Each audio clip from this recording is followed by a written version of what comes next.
लेकिन आज हम ब्लैक एंड व्हाइट की शुरुआत एक तारीख से करना चाहते हैं, क्योंकि कहा जाता है कि इतिहास की सबसे बड़ी गवाही किताबें नहीं, तारीखें देती। यह तारीख 23 मार्च 1940, जब लाहौर के मिंटो पार्क में मोहम्मद अली जिन्नाह ने ऑल इंडिया मुस्लिम लीग का सबसे बड़ा अधिवेशन आयोजित किया था। इसी अधिवेशन में लाहौर प्रस्ताव पारित हुआ, जिसके बाद पाकिस्तान रेजोल्यूशन के नाम से जाना गया। पहली बार टू नेशन थ्योरी को लोगों के सामने रखा गया, जिसका उद्देश्य था भारत की भूमि को हिंदू और मुसलमानों में विभाजित करना, और साल 1947 में ऐसा हुआ भी। लेकिन क्या आप जानते हैं इस तारीख को हम आज क्यों याद दिला रहे हैं?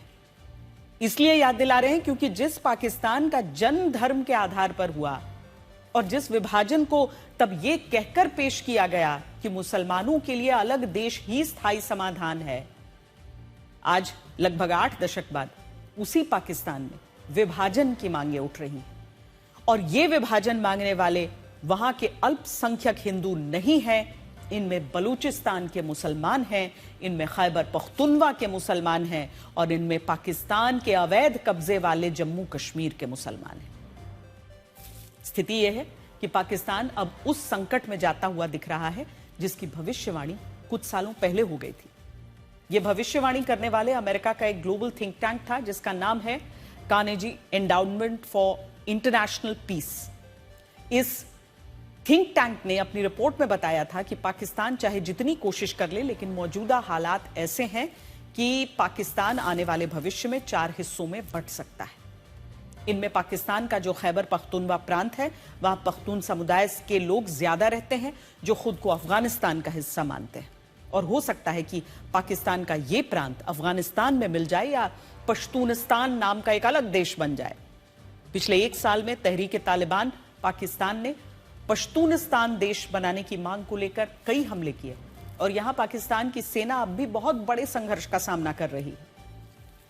दूसरा है बलूचिस्तान प्रांत, जहां कई दशकों से आजादी के लिए आंदोलन चल रहा है, और बलूचिस्तान एक अलग देश बन सकता है जिसकी राजधानी ग्वादर या क्वेटा हो सकती है। तीसरा है सिंध प्रांत, जहां सबसे ज्यादा अल्पसंख्यक रहते हैं, और सिंध को सिंधु नाम का देश बनाने की मांग होती रहती है, इसीलिए पाकिस्तान का यह प्रांत भी विभाजित हो सकता है। और हाल ही में रक्षा मंत्री राजनाथ सिंह ने कहा था कि कोई नहीं जानता कि सिंध भी कल को भारत में शामिल हो जाए।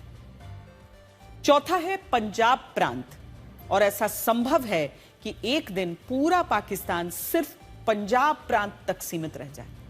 और ऐसा क्यों हो सकता है, उसके लिए आज आपको ये आंकड़े देखने होंगे।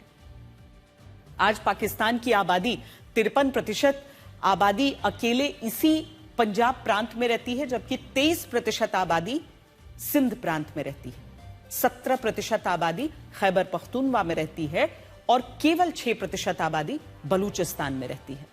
सोचिए, आधा पाकिस्तान केवल पंजाब में रह रहा है, और यही कारण है कि पंजाब प्रांत का हमेशा से खास ख्याल रखा जाता है, और जो बाकी प्रांत हैं उनकी अनदेखी होती है। इन प्रांतों में आजादी के लिए विद्रोह किया जाता है। इनमें भी सबसे ज्यादा विद्रोह बलूचिस्तान में होता है, जिसकी पाकिस्तान के कुल क्षेत्रफल में 44% की हिस्सेदारी है।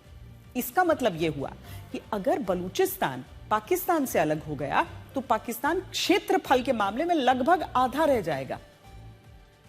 अब भी बलोच नेता मीर यार बलोच का दावा है कि उनके प्रांत के 85% इलाकों पर पाकिस्तान का नियंत्रण खत्म हो गया है, और उन्होंने बलूचिस्तान की आजादी की घोषणा कर दी है।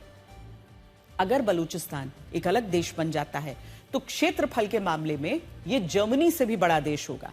पाकिस्तान में ऊर्जा संकट पैदा हो जाएगा, क्योंकि पाकिस्तान की 40% गैस, कोयले और बिजली का उत्पादन अकेले इसी प्रांत में होता है।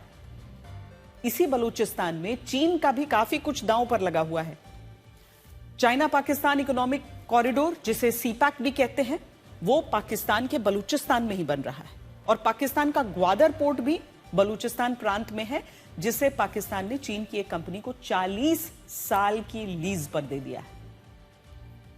एक और बड़ा मुद्दा यह है कि बलूचिस्तान की 909 किलोमीटर लंबी सीमा ईरान से लगती है, और दूसरा, अमेरिका ने पाकिस्तान में ऑयल रिजर्व स्थापित करने और दुर्लभ खनिजों को निकालने की जो डील की है उसमें सबसे ज्यादा ऑयल रिजर्व और दुर्लभ खनिज बलूचिस्तान में ही हो सकते हैं।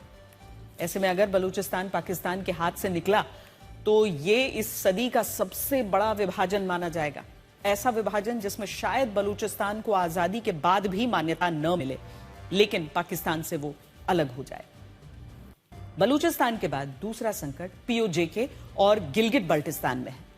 पीओजेके में अब भी सस्ती बिजली, सस्ते अनाज और नौकरियों को लेकर जन विद्रोह भड़का हुआ है। वहां के मुसलमान भी यही कह रहे हैं कि उन्हें पाकिस्तान से मुक्ति चाहिए बस। स्थिति यह है कि field marshal general Asim Munir ने पाकिस्तानी रेंजर्स के 8000 अतिरिक्त जवानों को पीओजेके में तैनात कर दिया है। दूसरी तरफ गिलगिट बल्टिस्तान की विधानसभा ने एक संयुक्त प्रस्ताव पारित किया है जिसमें पाकिस्तान की सरकार से यह मांग हुई है कि गिलगिट बल्टिस्तान को एक प्रांत का दर्जा दिया जाए, और यह सब कुछ घबराहट में हो रहा है।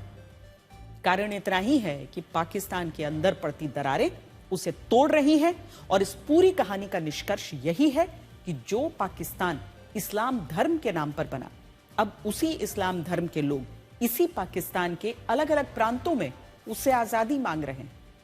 और इससे यह भी पता चलता है कि 23 मार्च 1940 को जब मोहम्मद अली जिन्ना ने धर्म के आधार पर भारत के बंटवारे को स्थायी समस्या का समाधान बताया, वो सही नहीं था, और पाकिस्तान के ये हालात इस पर मुहर लगाते हैं।